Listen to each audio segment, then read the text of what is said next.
anybody bigger than Hunter Dickinson, and what was that like when you had your knee on the butt? I don't know if I would regard someone his height, his size as well, but just got to fight him as much as you can because he's a load down there. So it's got to work hard, and it was a tough job. Down the right, Matt. Oh, great. Joey, obviously, some struggles you've had here the last couple of years, but in that second half, you're diving for balls, hit a couple threes, and I don't know if you heard the crowd chanting your name there in the second half. Did you take a second to think about that? What does that mean to you that this crowd kind of had your back even through some tough times for you? Yeah, you know, it's awesome that they keep supporting me, but you know, my job is just to stay focused on the game during that time. So, to be honest with you, I didn't really notice at the time. I know my teammates really jacked up for me, but you know, it was just an awesome game, an awesome moment for my team and myself. Over on the left, Kyle. Joey, another one about defending Hunter. Tom mentioned that there's no discussion about the best way to kind of go about it, given how they were calling the game, and that you kind of spoke up and you know, ended up working out well. Can you kind of take us through that process? Say that again? I'm just kind of deciding how you wanted to defend Hunter based on how the officials were calling the game. I was just gonna try to get physical with him, try to front him a little bit, but you know, there's only so much you can do with the guy. He's a really good player. He's that big, and you just gotta get physical as much as you can, make things tough for him because you know they're gonna look to go inside and get him some post looks. But you know, just try to outwork him. I guess it's really all you can say. Over on the right, Could you describe what it's like to play in this game with the zone like that? And I mean, a year ago it was so much different. Yeah, it's a rival game. Last year it felt a little bit different just because we didn't have that those fans. Even when you go on the road, you don't have the hostile environment. So this year was a lot different to get back. It felt good to get back to that environment and of that rival game. So they really helped us out today. They helped us. This was some ups and downs in the game. And can you describe what it was like at halftime? What was the message? We didn't think we played our best half. Michigan did some good things. Thought I got a little bit loose with the ball there. Offensive rebounds was a kind of problem the whole game, and I think they out-rebounded us. So we just needed to be tougher coming out the second half. We needed to be tougher, get on our own run a little bit, and go from there. second row. Joey, it seemed like in the first half Malik was kind of having gotten a rhythm offensively, and then the second half it was kind of you. Can you just talk a little bit about how important it is to get offensive production from that 4 spot from you or Malik? Yeah, I think it's really important. You know, Malik's been shooting the crap out of all year. You know, I've struggled a little bit there, but you know, picking it up here and there. So whenever one of us is out, we got to pick up the slack and produce from that position. So I think we're doing a really good job of that. And you know, I don't know a lot of teams that have kind of the talent and skill that we have at the 4 position where they can play 2 guys in and out like that. So it's a really good thing for our team. In the back, Ian. How did you see the way AJ came out in that second half, and how big was he for you guys to really pull away at the end? AJ did a really good job. You know, he does a really good job getting downhill, and he's big for his position. So there's times when he really helps us out. There's times when Tyson really helps us out. And today was one of those days where AJ just did an unbelievable job. I think he had a double-double. So you know, this was an AJ Allred game. In the back on the left. Joey, you started this rivalry as kind of an outsider trying to learn about it through experience, and today you play like a veteran who's been a part of it and knows the emotions that go through it. What was that like for you having a game like that, and how does that help the younger guys like Max and AJ who are still learning about this rivalry trying to play it like his? Yeah, I mean, you know, you hear about it because it's one of the best rivalries in college sports. So I got to see it for a year, and we split games. I think the first year I sat out, but you just got to see kind of the extra get up that there is for this game. And today, you know, we had that edge. We played like it was a rival game. So you just hope those guys can take on the same kind of mentality that, you know, this is a game that you got to win. This is a game where you got to be tough. Down the front, Chris. You mentioned it, Mike. So there's so much talk about the job that AJ did, but the bucket that Tyson had at the end of that first half, how big of a momentum swing was that for you guys when you had a 1-point game going into the locker room? It was a big momentum swing. You know, buckets at the end of halves are always big momentum swings. Almost let them get a bucket as well. So, but going into halftime, that was big. I think we had a 4-point lead going into half, and we really felt like we could have played a lot better and tougher. Time for 2 more for Joey. Audrey first. Izzo came in here and obviously, he tells us how this place means the world to him. And so for you guys to have a performance like you did, the Breslin to be jam-packed with people again, do you see those emotions as the game is playing out? And I guess how much did you guys really kind of want to, I don't want to say win this game for him, but I mean, how much do you see those emotions and realize what this rivalry means to him? We already know how much it means to him from practice, but he likes getting the crowd jacked up, and he shows his emotions, and it's awesome to play for a coach like that. At first, you kind of adjust to it because not every coach is like that, and not every person is like that. But this is a game that when coach shows him how much he cares about this rivalry, you want to win for him. And it's his birthday tomorrow too, so we wanted to win for him as well because of that. In the back. It's like the crowd went kind of crazy after that Keon Coleman bucket. What was it like to see your teammate accomplish that and do it against Michigan? Yeah, there's a couple of buckets during the game where people were just going crazy. I think Gabe had one on the lob, fast break lob. Gabe had another three, but the crowd went pretty crazy. So those are just huge momentum swings, and you got to feed off of those. And they're always more important. It's more important to get a stop after them as well, so you can get back down and hopefully get another bucket. Thanks, Joe. Yep. Second row, Sean. AJ, you had that Northwestern game, wasn't the best game for you. You bounced back. Great game against Wisconsin. And Illinois, not the greatest night. And then you had a great day today. What have you been doing to just kind of manage this sort of up and down roller coaster for the past 4 games? I just trying to bring everything I got to the table, focus and practice, don't let no days slip by, and just build towards the game. So yeah, depending on how many days of prep we have for the next game, next opponent, I just take those days very serious and just bring my practice to the game and just let the pieces fall where they lay. Second row, Jared. AJ, you had a few assists today that kind of made Breslin Center explode. The fans getting kind of loud. What was it like for you playing in front of that kind of atmosphere for the first time in your career? Man, it was exciting. It was something you live for. Just being a basketball player in general was something you always want to be a part of. Playing this game since a young age, it's just fun. Especially being in an environment like that, and being able to play in a rivalry like this. So it was just fun. Hearing them go crazy off the pass makes me excited. So it kind of got me going a little bit. Over on the left, Brendan. When it comes to things that I know you've been asked to limit, so maybe certain shot selections or certain turnovers, can you walk us through kind of the mentality change that it takes to actually execute that, right? Maybe change certain habits and things like that.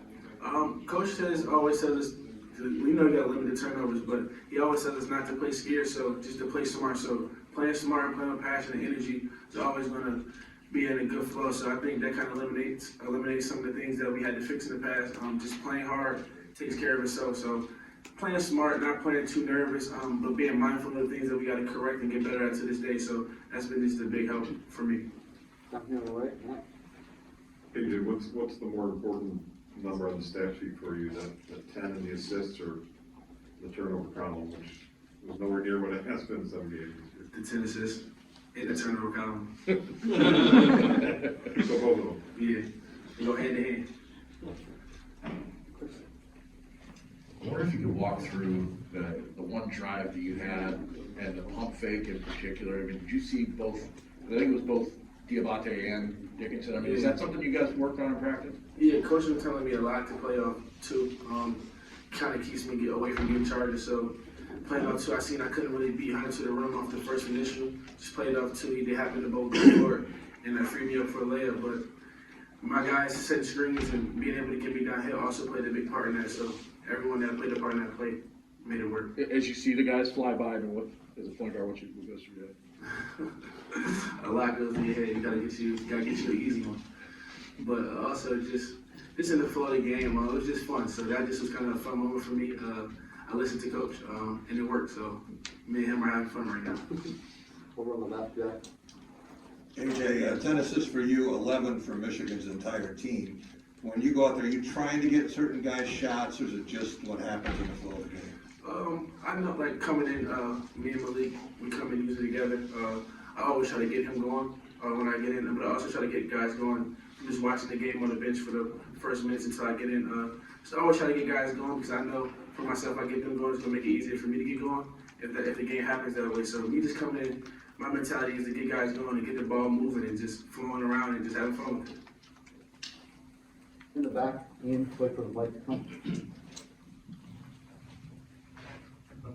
When Michigan was in here earlier, they said they could sense the fatigue in the first 3 minutes of that second half. Did you guys kind of sense that as well from them, and you guys kind of just capitalize on that? We sensed it a little bit, but we just didn't want to make that have us take our foot off the gas. We wanted to kind of build on finishing games. It's something that we work towards, so kind of all ride each other to just continue to go hard and do things we know how to do, and the things the coach is telling us to just finish off that second half strong and come out with the win. Anything else for AJ? It didn't go well, and just didn't really look comfortable. Today, you looked very comfortable out of the gate, and I'm wondering, Tom said they did some things to try and allow you to create a little more. What was sort of the process between the Illinois game and now, and can you talk about giving your team that start when they really needed it early on? I think I really watched a lot of film between the Illinois-Michigan game, just seeing what I did wrong at Illinois and how I could have put myself in a better position and have a better game. And I think one of the things that I did well, and even the coaches did a great job of, putting me in more ball screen situations, putting the ball in my hands a little bit more, and then me moving off the ball, also just setting random flare screens or pin downs, or just moving, keeping myself active, keeping my defender active. So I'm not just standing, I'm always moving, keeping it hard on my defender, and then when I'm moving, sometimes you just magically find the right spot to be in, and then you get opportunities out of that. So I watched a lot of film in between the Illinois and Michigan game to see where I could correct some things. John, the left, right? During the game and now later, can you reflect on, the waves of players that you sent at Michigan and Michigan seemed to get tired? Well, that was one of the keys to our game, I think, in the pregame especially, was making sure that we could do our best to wear them down. We know we're a great running team, and we know that we can punch inside a lot, and once we punch inside, we get a lot of kickouts. And so one of our main keys was really to wear them down with, Markey running up and down the floor as fast as he can, sprinting into these ball screens to make sure that Dickinson gets a little worn down, and then just in general with the wings, guards pushing the ball in transition, because that's one of our strengths. Second row on the right, Fred. They included, Izzo always said, I'll count one, but when you see the coach bumping his fists all the time on a defensive stop, and he might have even kissed Markey, and the football coach going crazy, and Denzel almost on the bench. This one doesn't really just count one, does it? No, this is a huge win for us. This is a big game for us. We knew this wasn't just any ordinary game. We needed this win in the Big Ten schedule, and obviously when you go against Michigan here, it's obviously a big game no matter what, no matter what the circumstances. And so I thought overall we all did a good job. Everybody did their jobs to the best of their abilities, and we came out on top like we planned to. Over on the left, Brendan, please.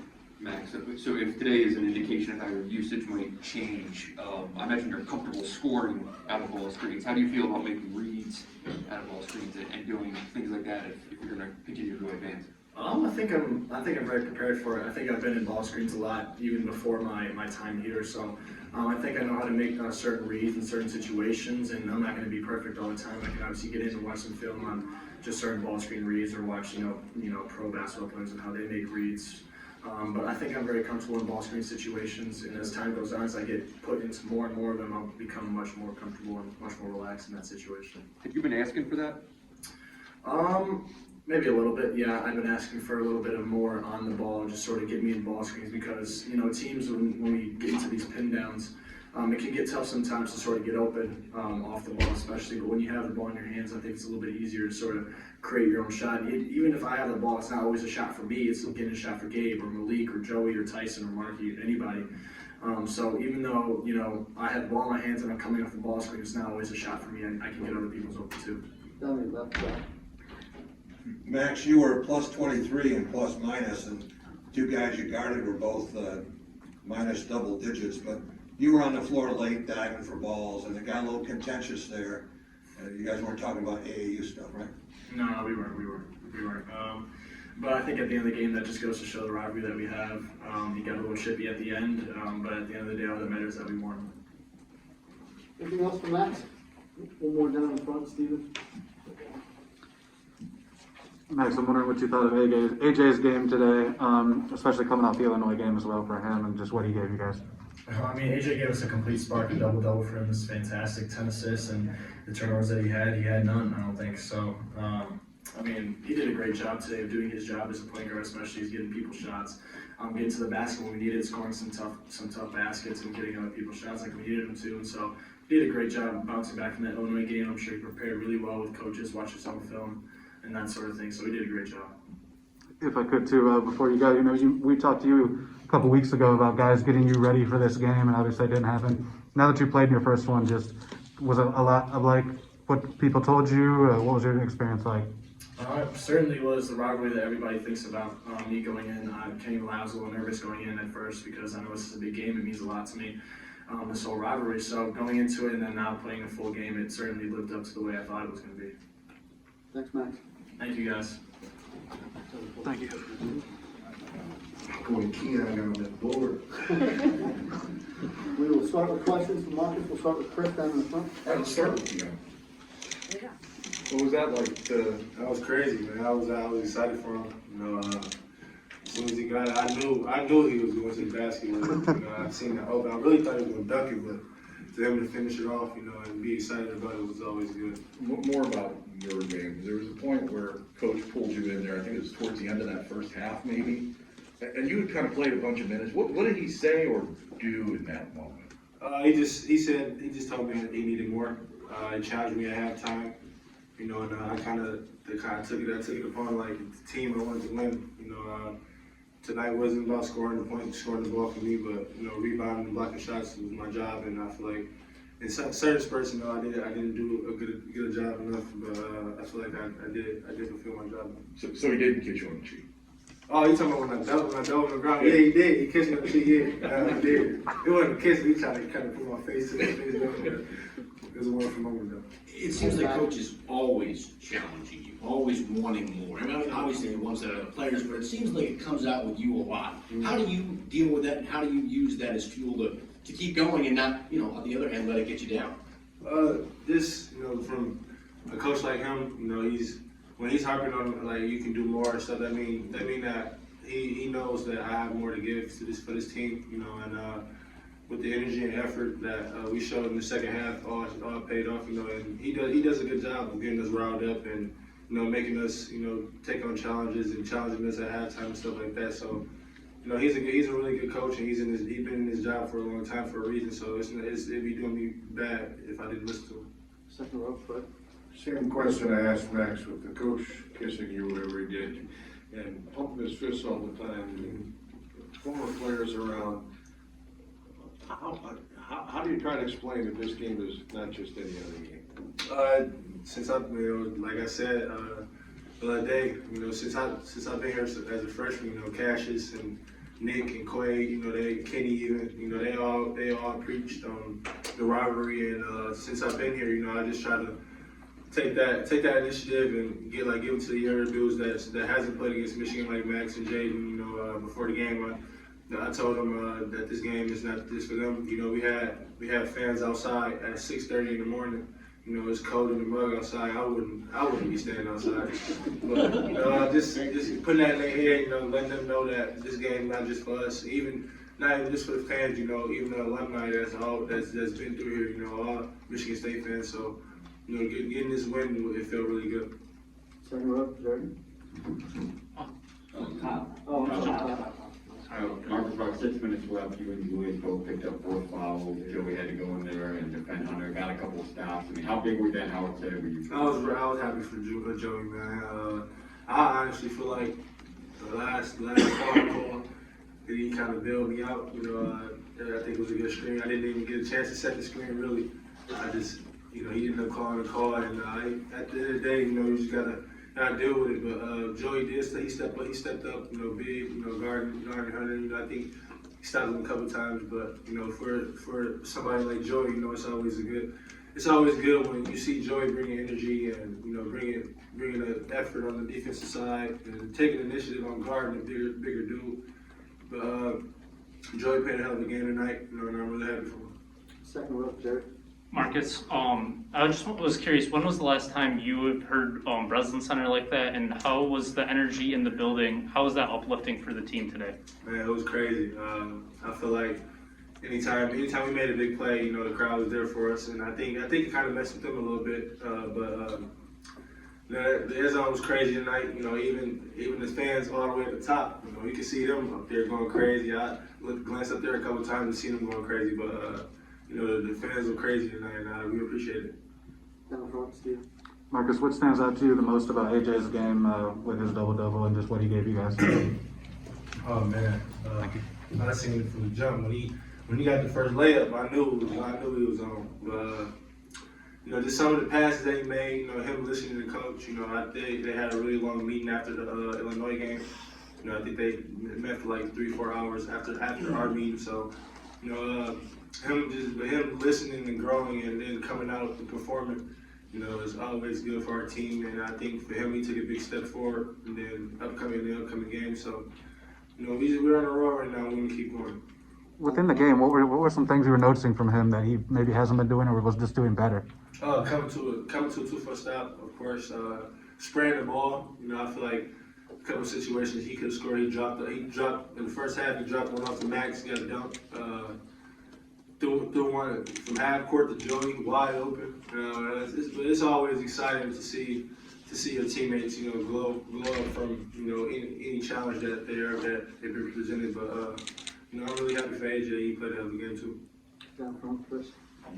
You obviously have to try and contain this type of momentum and take it back on the road, I guess. How do you do that? And you guys have talked this week that just, you know, you felt like this might be the only time you play Michigan. Do you want to play that other game? Yeah, for sure. We always want to play Michigan, man. Me as a senior, if we get another chance to play him, you know, I'm looking forward to it always, just because, you know, it could be my last. This game could be my last time playing him. So, you know, just had them bragging rights, you know, and be able to tell my family, I did such and such against this team down the road. You know, it was always good for me as a person. But I think as a team, you know, we're really looking forward. If we do play them again, we're gonna be looking forward to it. Got time for 2 more from Mark. We'll start with Colton on that. Seems like Max is being more involved offensively, defensively. He's playing a lot of minutes too. What do you think is at in his development right now? You know, towards the end of January. Oh man, he's going. The sky's the limit for Max, man. He's playing really good. He's you know, as a freshman, you go through times where you don't know, or you're nervous, or you know, there's certain situations that he's been through. I feel like he's fulfilled his role, you know, up until now. But I think as a player for Max, you know, he has stepped up defensively for us. You know, guarding one of the best players on each team he played for and play against. You know, I mean, he's getting his groove back. You know, today in the first half, I feel like he had it going. In the second half, I was trying to tell him to look for a shot more, but you know, he played poised. He played with a lot of, you know, played with a lot of emotion. You know, and I think they took on him, Jaden and Pierre, and I think they took on the challenge that coach gave him at halftime too, as being a freshman and being in this rival. You know, you have to be, as a freshman, you have to have the most energy, you know, because you don't know what to expect. So Max stepped up tonight, and he played a hell of a game too. I was just going there, you were up 4 at the half. Izzo said if walls could talk, and I guess Mike Garland was fairly animated. Yeah. What was halftime like? Crazy, man. They came in there throwing stuff, came in there yelling. I actually missed the part where OG started yelling because I was in the bathroom, but I heard it. But no, it was because before the game they showed us, and for the people that didn't know what the rivalry was about, a video about just like the past couple of years, and like even recent games from Cassius was here, and even last year. But you know, they got us riled up, and they the second half, you know, they thought we were getting outworked, as OG was saying, but they challenged us at halftime, and we took it upon initiative to go out and get it done for them. Go one last one, Ryan, over here on the right. Hey, Marcus, you've already mentioned that you feel like when you think back on it, there may be a few defensive plays that you left out there. I mean, you had a couple of blocks on Hunter. There were a couple more times where you affected the shots that you wouldn't go down in the blocks. So, I mean, do you kind of walk away from this feeling like you personally played well defensively, or do you feel like, no, there was still more I could have done? Yeah, it definitely was still more I could have done. But I think we came out with the win, and I think in the second half I picked it up a lot. Even Jew, from the help with Jew, and even Marty, you know, he got a couple minutes in, but you know, I think I'm mostly happy about the win tonight. You know, this, like I said, this could be my last time playing them, so, you know, I just wanted to come out and win. Thanks, everybody. Thanks, Mark.